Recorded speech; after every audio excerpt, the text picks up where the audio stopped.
Let's start with this house. It's around 1,000 square feet, and I bought it for 35 grand, and then I had about $2,000 or $3,000 in closing costs, and I put about $3,000 into it for repairs. Here's another picture. Shows that the roof is in decent condition. We did have to replace this floor along with two more, and this is the repaired floor. This floor was damaged, so we just replaced one tile. We're not in Hollywood. It doesn't have to be perfect. All the floors are the same vinyl flooring. We did refinish this tub. Just a quick job, nothing special. And we did need to clean the house. You can see the surround is pretty dirty. Here's another picture of the side of the house. Basics. Here's inside the garage, nothing special. So overall, I'll probably have about 45 grand in this house, all in, repaired, and ready for a new tenant. With inspections, we're looking at about 2 weeks of repair and inspections. The city does an inspection, and so does Section 8. So we have to have a nice house for the tenants to live in. You can't just put any house out there and have people living in it.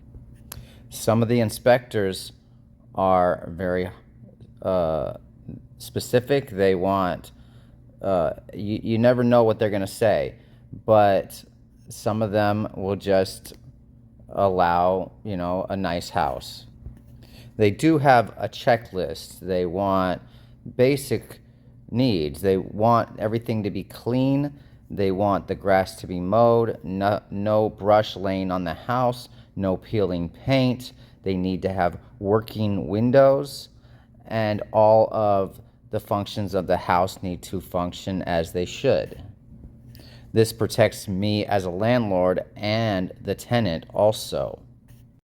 So, I was showing my friend how I invest in real estate, and he sent me this house. He was super excited to get started, but this is what you're gonna buy if you try to do this on your own. Now, this house was on the market for $45,000, and I wouldn't touch this thing ever, because just on the outside alone, it needs quite a bit of work. Now, let's look at some of the other pictures, and you're going to understand how much work that this house needs. You can't even tell really the work that it needs. It probably needs some of the brickwork fixed, and it probably needs to be painted to be worth it a real amount of money also. So this is the inside. Now, this house probably needs 40 or 50 grand in work. It needs all new flooring, all new drywall, all new paint, basically a whole interior job. It needs everything, and it's such a big house that it's gonna drain you on repairs. You're not gonna make any money on it. So you're gonna be $90,000 in a house that's probably only worth 60 anyway. Instead of the other way, buying a house for 35 grand and putting 5 or 10 in it and then it being worth 60. Just because you put money in a house doesn't mean that it's going to be worth it. But also the maintenance on a giant house is going to be huge, where my houses need very, very little maintenance. Another issue with this house is cash flow. Your cash flow is going to be very low if you have a $100,000 house. So when you're not going to be able to refinance because you're not going to have enough equity and enough monthlies to make it continuously work. So you don't want to overspend. You don't want to spend too much on a property also, and then you need to make a monthly payment. Otherwise, there's no point of there. You need to make a monthly income. There's no point of doing this. Okay, today I'm going to show you how to make money buying real estate. Now, I have made money buying just any real estate, but if you do things the correct way, you'll make a lot more. So that house I just showed you, I purchased it for $35K. I had, let's say, $5,000 in fees and $5,000 in repairs. Now, I actually had less. I probably have closer to 40 grand in this house, but we're just going to use round numbers. So I have about $45K in this house. So I have a total of $45K in the house, but the house is worth around $60,000 because that's what the houses in that neighborhood sell for. So I have about $15K in equity, which is roughly 25% of the house value, right? So if you go to refinance this house after you pay cash for it, they will only give you the original purchase price, which is 35 grand. But what they want is seasoning, and seasoning takes 6 months. So you have to hold the property for 6 months in cash. So they will give you this new value and account for the repairs. So they're going to do an appraisal, and they're going to decide that the house is worth $60,000. But they're only going to give you 75% of the house value, which is going to be $45,000. So now I'm going to take all of the $45,000 out, so I will have zero money in the property, and I will still have $15K in equity in the property. And then I'm going to take this $45K and I'm going to buy another house. And I'm going to do this process again. $35K, $5K in fees, $5K in repairs, and then I'm going to refi after 6 months. So in a couple years, just off of one house, you could have 4 or 5 houses. Now, I don't suggest you refinance every 6 months because you're not going to make any money. So what I think is maybe once every couple years. But you need to do this after 6 months of purchasing the house so you can get your initial investment out. So right away, you're creating 2 houses out of 1 based on getting a good deal. We're going to get appreciation, but we're not just hoping for appreciation. We are forcing it. All right, so we've actually got 2 houses here. So we've got this $60,000 house, which we paid $45K for, but we pulled out this equity and bought this $60,000 house for $45K, okay? So this one has a mortgage and this one's in cash. So this one rents for roughly $1,250 a month, and this one rents for roughly $1,250 a month. So this one, it's easy. So how much are you making on this? Well, there's going to be $100 in property tax, $100 in insurance, and actually this is going to be lower and this is going to be lower.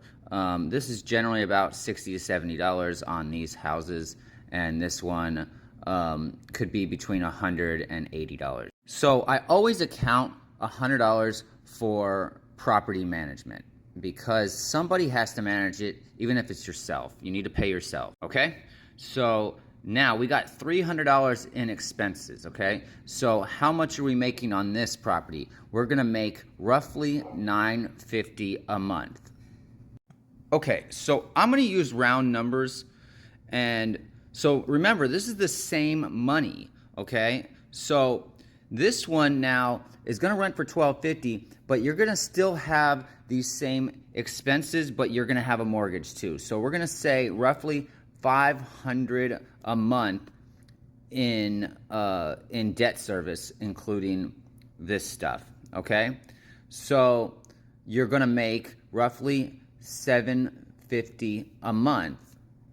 So now off of that same $45,000, you're not just making $950, now you're also making $750. So you're actually making, what's that?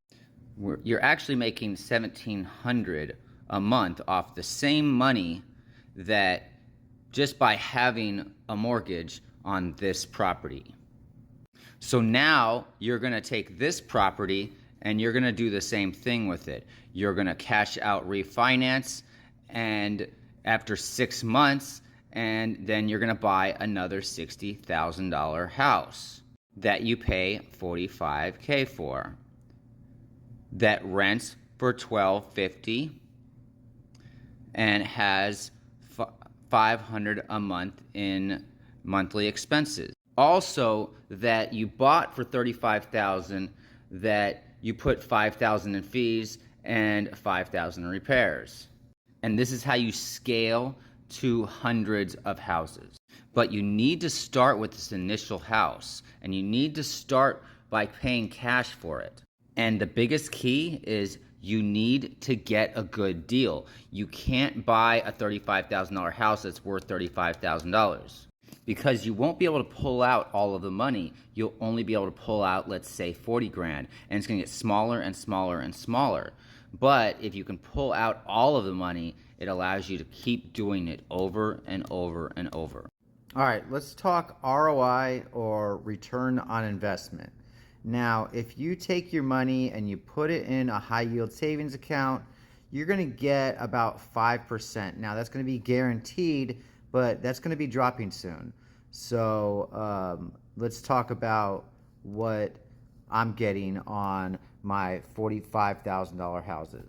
Now, this is not including appreciation, and this is not including getting a good deal from the beginning. So I'm already making 20% the day that I buy. And if we do the method that I already showed you in this video, the return is actually infinite, because if you have zero money in the property, then even if you make $1, that's an infinite amount return. But you're making way more than $1. So, but this is just to show you what's realistic. Okay, so I'm buying the property for 45 grand, and my rents are between 12 and 1300. So I'm going to show you what they look like on both. Now, I'm starting to get more like 1300.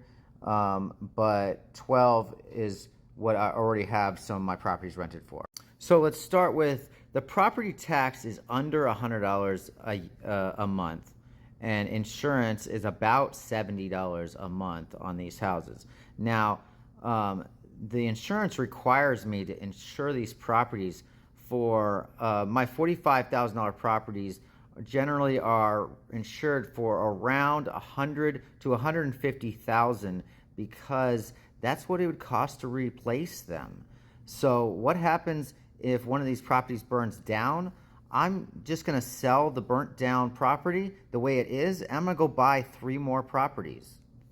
The cost of building these properties is actually more than what I'm buying them for, which is why I don't like to do a lot of work to these properties. Just a roof or a full paint and flooring job could cost half of what the house costs. If you need to replace an air conditioner here in Washington, that might be $7,000, which is nothing on a $400,000 house. But on a $45,000 house, you're not going to put a $7,000 air conditioner in these houses. So I didn't include maintenance and vacancy. And I did that because we both know that there's going to be vacancy and maintenance, but with Section 8, there's going to be very little vacancy, because once you get somebody in there, they're going to stay forever. The average Section 8 tenant stays for about 7 to 8 years. And maintenance, I have very little maintenance because of the type of properties that I buy. I mitigate maintenance by doing things like only buying one-story houses. So I don't have porches, I don't have stairs, and I don't have garages and patios to maintain. So the less is more. Okay, so the tenant pays all the utilities. I'm not paying anything. That's the reason that I don't buy multifamily, because you may have to deal with more maintenance. You're going to have snow removal. You're going to have a hallway that you need to pay power. You may have to pay water and sewer and then divide it up. And you may have to pay garbage with a dumpster. So multifamily, the numbers look much better, but they're not. The problem with multifamily, the number one problem is they fight. And so I don't do that. What happens when one of your units has bugs or rodents and then it gets into the other cooperating units? Now you got everybody mad at you. So you have to maintain common areas, and there's just many problems with multifamily that I don't like to deal with. The numbers do look better with multifamily, and you can make more money, but it's not money until it's in your account. So it just sounds good. So now we're going to pay cash, but then we're going to refinance and we're going to have 25% down.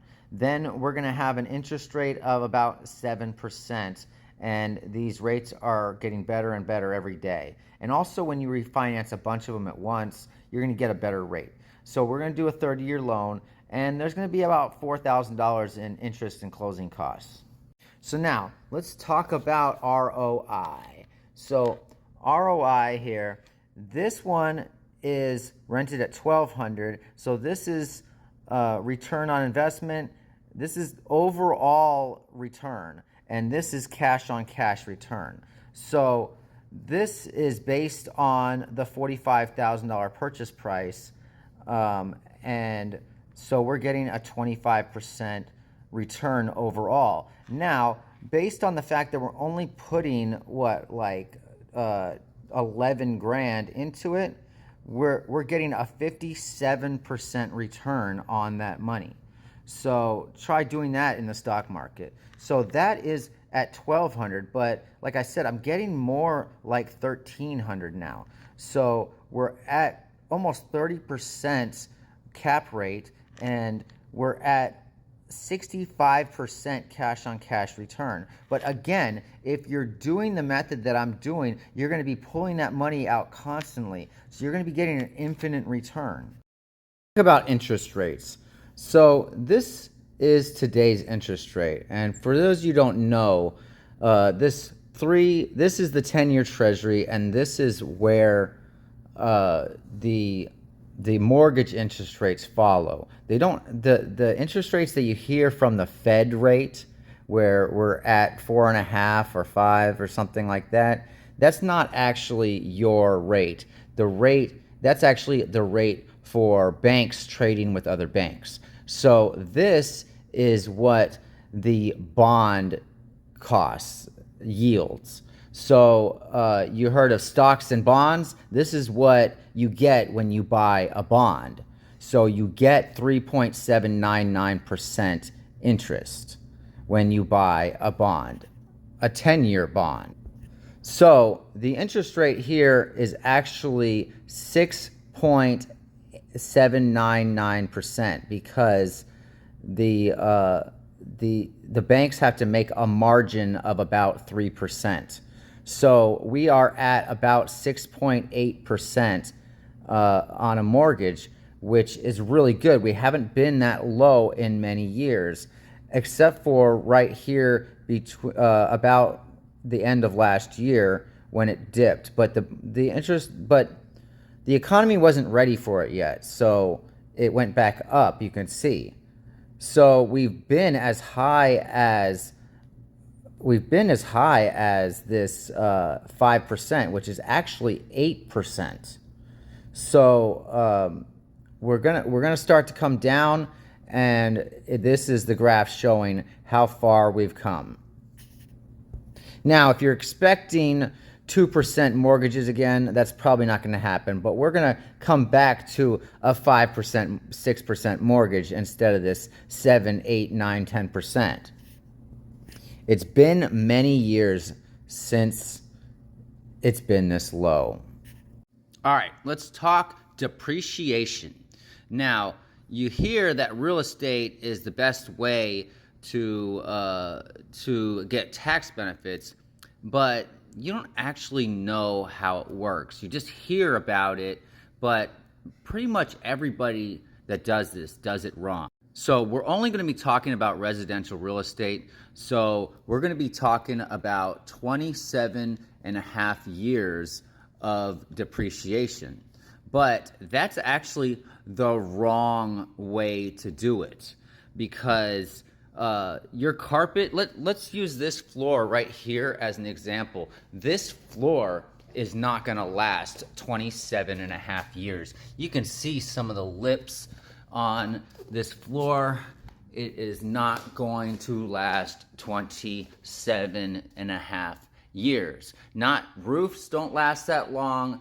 This trim's not going to last that long. So you need to do the depreciation properly. And the proper way is called cost segregation. Okay? So cost segregation means that we're going to break it down to flooring. We're going to break it down to roof. Okay? We're going to break it down to paint. Okay? What about your fridge? Your fridge is not going to last 27 and a half years. Then you're going to have structure. There's a long list. There's a long list of things that need to be depreciated when you do a cost segregation. And on multifamily and commercial, you need to do a study. Well, we're not going to do a study because a single family house is very standard. It doesn't have like commercial, refrigerators. It doesn't have, hood vents that are, giant and grease traps. It's just the basic. So it's pretty easy to break it down. And a good CPA can figure this out without doing a cost segregation study.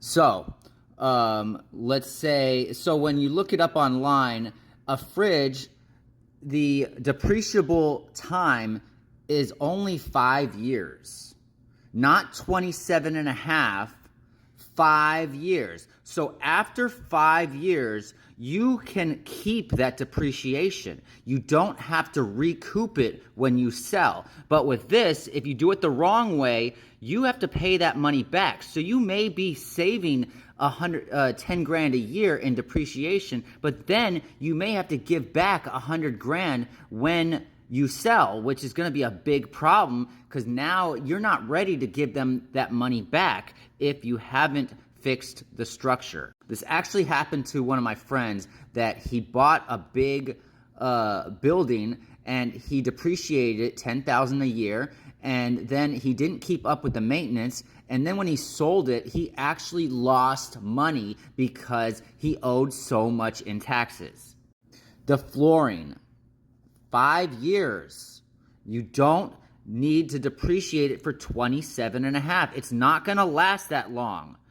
Paint, 5 years. Landscaping, it's between 5 and 7 years. That stuff does not last that long. I think the roof, you gotta let me know, but I think the roof is the depreciable value time is like 15 years. That's how long a roof actually lasts, not this 27 and a half years. Now the structure is gonna last 27 and a half years. So you may only be able to depreciate this for 27 and a half years, and that's fine, but the structure is only going to be a very small part of the depreciable value. Okay, so let me show you how it works. So let's say the property is worth 60 grand. We paid $45 for it, and the depreciable value is going to be 35 grand, because you can't depreciate land. So now I can take this 35 grand anytime. I can take it on day one that I buy the property. So I can get a $35,000 tax deduction the first day that I own this property. So now I could rent this property for 2.5 years before I have to pay taxes on this property. But guess what? I'm going to buy a lot more properties using this money. So then I'm not going to have any more taxes for 2 more years after that, and 2 more years after that, and 2 more years after that. So I'm going to use this money now instead of pennies at a time. But I would say probably the biggest thing is that if you depreciate things separately, you get to keep that money after 5 years instead of having to pay it back. Now, doing a cost segregation study will cost you a large amount of money. But again, I'm not doing a cost segregation study because this is a single family house. It's not a commercial restaurant. You do not need to send somebody over there and check it out. Everybody knows that a house has a roof, it has paint, and it has a kitchen. Anybody can Google how long the depreciable value is on these items.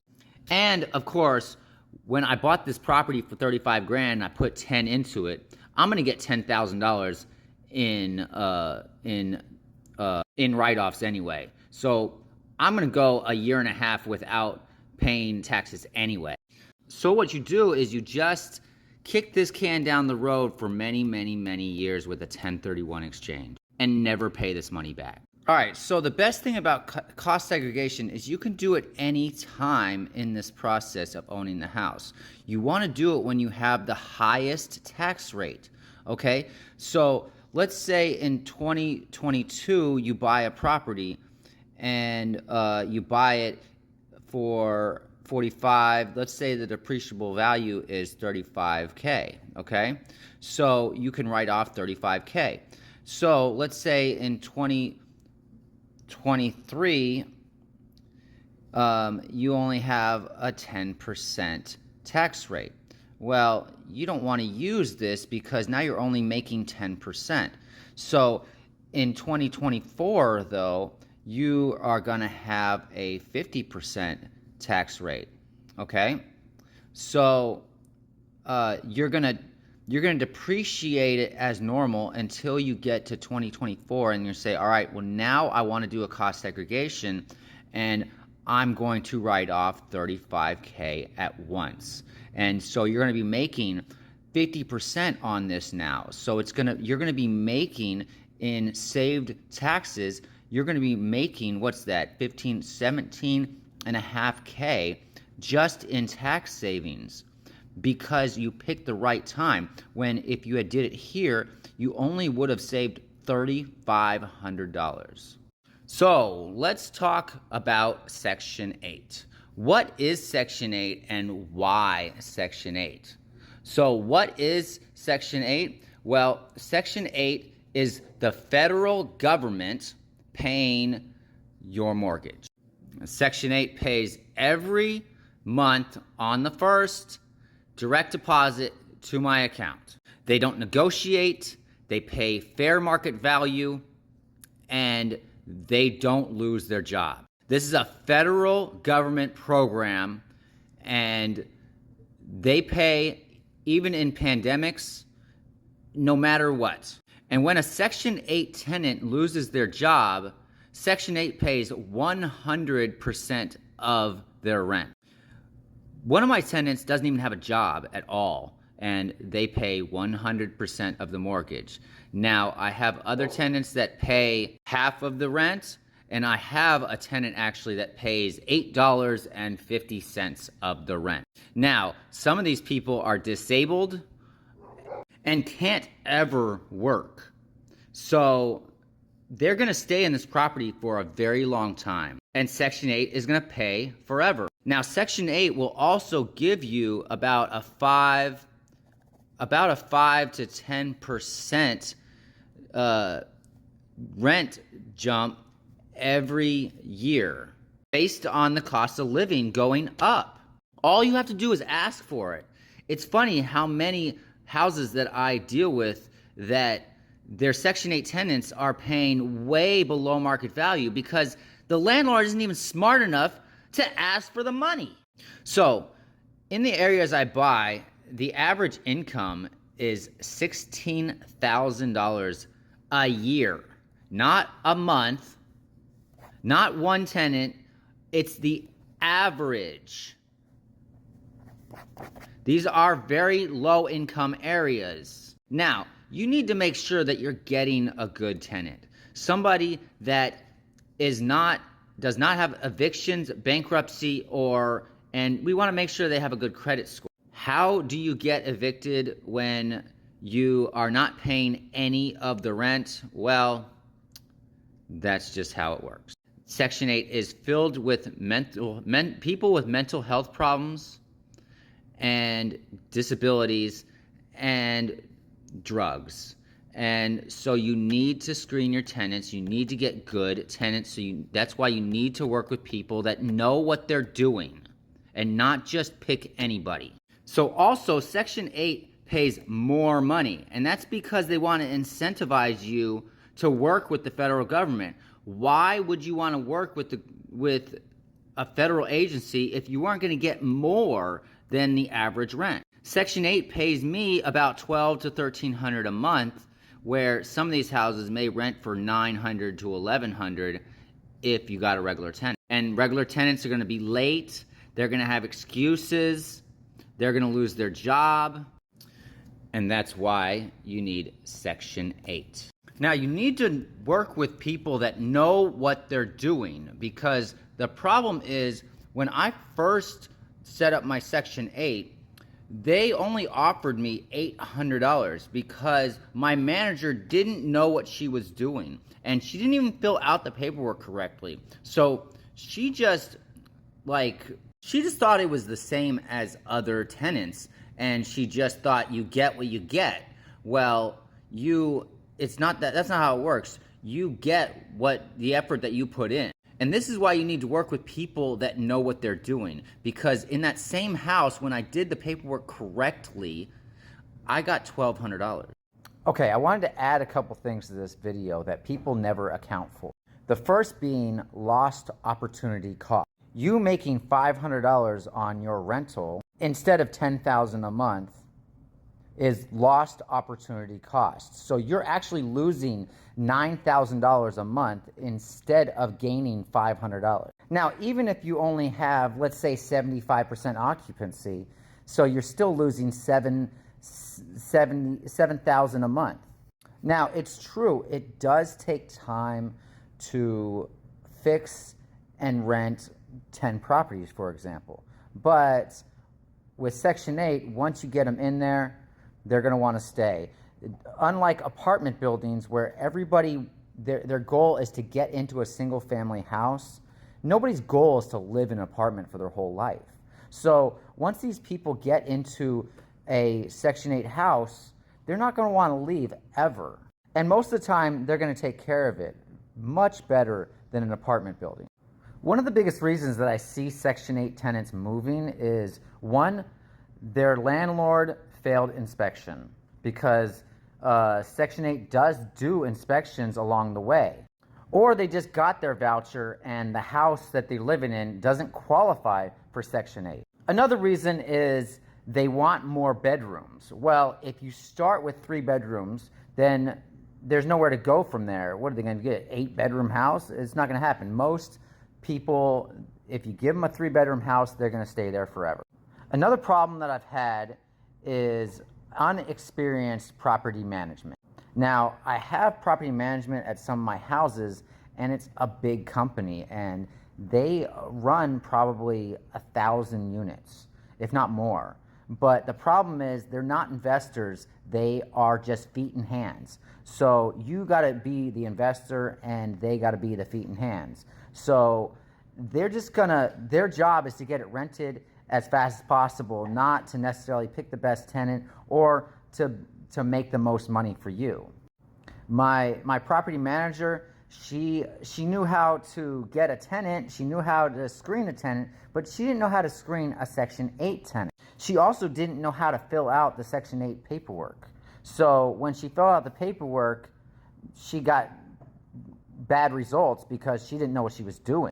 She also didn't know how to find a Section 8 tenant, where it does take some time to get the right Section 8 tenant. There are roughly 1,100 Section 8 tenants in my area that are looking for housing, and you got to know where to look. If you just post it on Zillow, you're going to get crappy results. You're just going to get a whole bunch of people that don't qualify, that are not Section 8 also. So you're just going to be doing work, screening tenants and showing the house all day to people that you don't want anyway.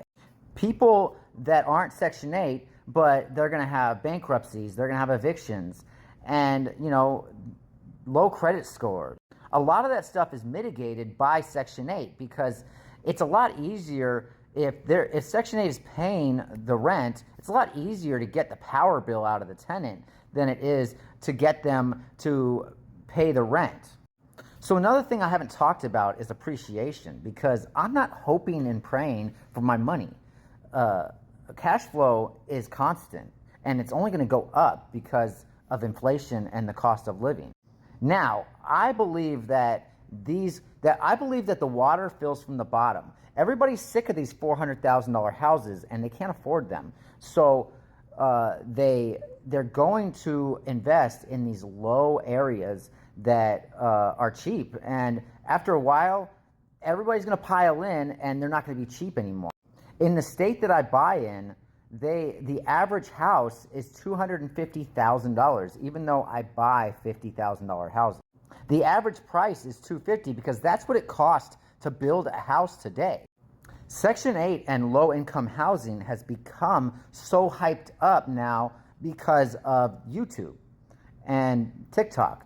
And so everybody's talking about Section 8, Section 8, Section 8. So everybody's piling in. And these $50,000 houses are going to be gone soon. They're going to be $100 or $150,000 in just a couple of years because everybody's piling in. When I make offers, sometimes there's 10 cash offers against me, and they're just bidding it up because they're across the world and they have no way of getting a deal. So they just need to get a house, and they don't care what it is. They just need a house in that range. Another thing that you need to know to look for is you do not want to buy in the wrong neighborhoods. One thing that I look for is I do not buy houses that there's vacant houses in the neighborhood. I don't want trap houses across the street or next to my house. I don't want houses that are falling down that are next to my house and not being taken care of. I don't want boarded up houses around me. I want fully occupied neighborhoods. So you need to know what to look for. Another thing that you need to know what to look for is shootings. You don't want a mass murder happening in your neighborhood. And when you Google your house, it comes up that the mass murder of the 1960s happened in your house. It will be on Wikipedia, and you don't want people doing that. Not only that, the people in the area know not to avoid those neighborhoods because that kind of stuff happened. A lot of these low-income areas, it's street by street. Some streets are nice, and then some streets are horrible, and you need to stay away from those streets. So you need to know what to look for. Again, you don't want to Google your house and it says that there's a mass murder at your house. Why do I not buy multifamily? The numbers look great. I mean, if I'm getting 60% cash-on-cash return on the way I'm doing it now, then I would be getting 80 or 90% cash-on-cash return with multifamily. But there's more to it. Those numbers look good on paper, but they're not real. The occupancy, it's a constant revolving door. People that are coming in and out of these apartments. And also you get the lowest of the low tenants at these apartments. So they're doing things like selling drugs and having people live in the hallway. And and they're just not taking care of the property as much because it's not theirs. But the biggest problem that I see is if you have 30 Section 8 tenants all in one place, it's going to be a big problem. One, you're going to be bringing down the neighborhood, and two, there's going to be a lot more problems than when you have 30 regular tenants together that have been screened correctly and making income. But also, again, people's goal is not to live in an apartment their whole lives. So they're not gonna want to stay, and they're gonna want a single family house. Again, on paper, it may sound easier to manage one apartment building. All you have to do is go to that one apartment building. But the thing is, you're going to have so many more problems at that apartment building that you have to watch for. It's only easier for the property manager. It's not easier to manage. Some apartment buildings don't even have the electrical separated or the water, and so you're dealing with a big headache there. And most of them don't have trash separated at all. So you're going to have just people piling trash, that don't even live there. You're going to have the whole neighborhood piling trash in your dumpster, and you're going to be paying for it. I buy vacant houses on purpose because I don't want to deal with low rents. So when you buy a multifamily, you're going to be dealing with an occupied building, which means you're going to be dealing with tenants that you didn't screen, and you're going to be dealing with low rents. I do sometimes buy houses that are occupied, but it's only one tenant, so I can kick them out and get my own tenant if I want. But I generally buy vacant houses so I can get my own Section 8 tenant.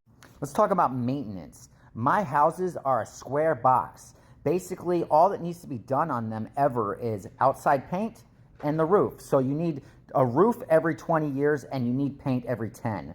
But when I buy them, they're already done. So they don't need anything for at least 5 years, if not 10. Very little maintenance. And Section 8 tenants don't require and they're not used to luxurious living. And last, I already have a team in that area.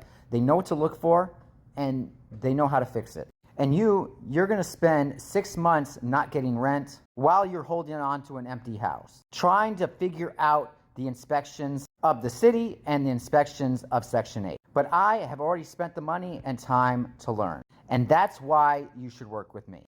I want to talk about the out-of-state tax. This is just like the tourist industry, and you're going to get ripped off. I already have a team of people, and I've already dealt with this kind of thing. Let me tell you about one of the contractors that I dealt with. This was supposed to be a vetted contractor from my property management. My property management runs hundreds of units and uses this contractor all the time. So first, he wanted to charge me a large amount for working appliances, 10 times the price that I would have paid anywhere else. But I didn't have anybody to deal with it, so I just said, okay, just do it. So these were supposed to be new appliances, but not only were they not new, but one of them literally looked like it had been hit by a truck.